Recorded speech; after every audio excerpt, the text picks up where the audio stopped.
بركات. ايوه. ايه اللي حصل؟ يعني جه منين المكسب؟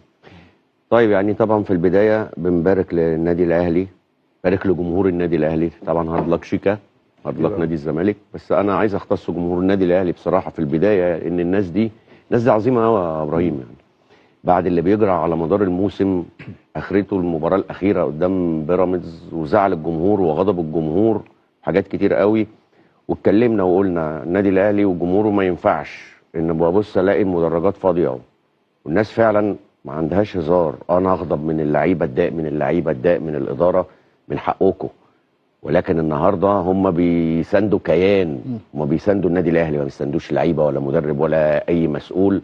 النهارده شفنا الملحمه اللي عملوها في المدرجات، ولا اكن في اي حاجه حصلت. تشجيع من بدايه المباراه لحد نهايه المباراه، احنا وراكم مهما حصل، مهما تعملوا احنا ورا النادي وورا الكيان.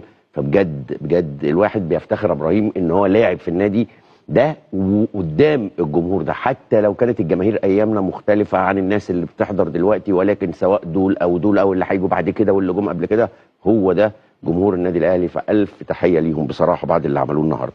النهارده النادي الاهلي ما كانش قدامه غير كده اللعيبه. النهارده حاجات كتير بتتغير.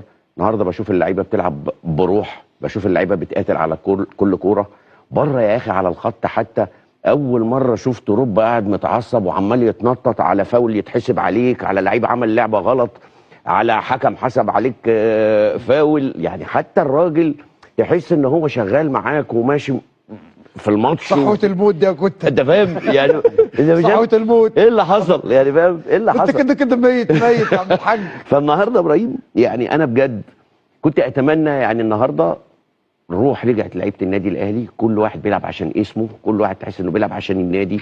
الناس بتهاجم، الناس بتدافع، الناس بتعمل كل حاجه. تابعك في الانترو وانت بتتكلم في الالتحامات، في الثنائيات، في كل دوت كان في تفوق النهارده لعيبه النادي الاهلي. كنت اتمنى لو بدري سنه مع بدايه الدور الثاني. يعني لو كان الكلام دوت الحاله الفنيه دهيت وحاله الروح وكده، كانت الدنيا هتفرق بشكل كبير. ولكن فوز مستحق للنادي الاهلي. نادي الزمالك النهارده مش احسن مبارياته. طبعا شيكا اكيد هيتكلم في النقطه دهيت. النهارده قدرنا ان احنا نستغل، وكان عندنا تركيز هجومي بشكل كبير. يمكن النهارده لو حسبت الفرص كلها مش كتير قوي، ولكن في تركيز. يعني النهارده مثلا الشوط الاول لما بتتكلم النادي الاهلي، شيكا راح بثلاث كور مؤثره. لما تجيب جونين، الجون الثالث الكره بتاعت اشرف بن شرقي اللي شالها حسام من على خط الجون، فده تركيز، وده النادي الاهلي.